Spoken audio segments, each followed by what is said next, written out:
In the next 5 minutes, I'm going to make compression so easy to understand, even a caveman can do it. So the easiest way to explain what a compressor is doing is it's turning down the loudest parts of your audio, which brings the quieter and the louder parts closer together, so it's not getting loud, quiet, loud, quiet. It just keeps the audio more even, which will give somebody a much better listening experience. So if you look at the audio waveform I have up on the screen, those spikes that are going above the line, those are the really loud parts of the recording. So anytime you see a big spike, that's the loudest part of the audio. And we just want to tell the compressor, hey, turn down those loud parts. We want everything to be more even. The very first control that I'm going to explain is the threshold, and this is very important. This little line here represents the threshold. So as you crank the threshold, that brings this little line down, and anything above the line, it's now being compressed, and the compressor starts to turn those louder parts down. Now, if you bring it down too far, it's going to sound really unnatural and really compressed and sound lousy. So we really just want to cut off those peaks. We're not even really cutting them off. We're just turning them down a little bit. So the threshold basically tells the compressor, at what audio level do you want me to start turning the audio down? After we get the threshold set to where we want it, next we have our ratio. So the ratio is basically how much is it turning the audio down once it goes above the threshold. So if we have a 2-to-1 ratio, it's going to turn it down just a little bit. If we have a 3-to-1 ratio, it's going to turn it down a little more. If we have a 4-to-1 ratio, that starts to get more into the heavy compression. So the higher the ratio, the more it's going to turn that audio down and squish it. So a 2-to-1 ratio is light compression, and every time the audio goes above that line, it'll turn it down just a little bit. If you do a 4-to-1, every time it goes above that line, it's going to turn it down even more. The next control we have is the attack. So every time the audio goes above that line, the attack is just how quickly do I react? How quickly do I start smashing that audio down once it gets over the threshold? So a really quick attack means it's going to react instantly.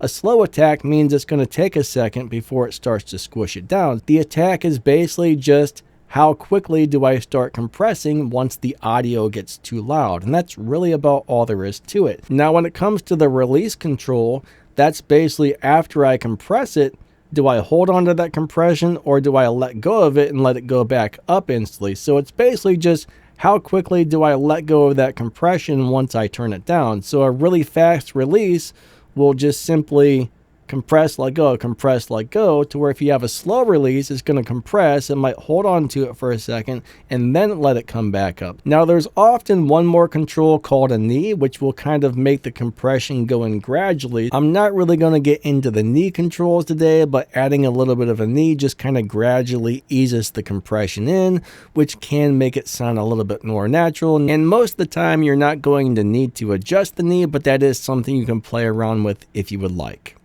Now, some compressors will have all kinds of advanced controls all over them, and those are usually set up good the way they are, right? Those are for more advanced compression techniques for the pros. I mean, your average person is not going to need to adjust most of the controls, but just about every compressor will have a threshold, a ratio, attack, a release, and a knee, and those are the only things you really need to adjust. You need to get into some advanced compression, then you can start messing with the other controls. A really good starting point is set your ratio to 3-to-1.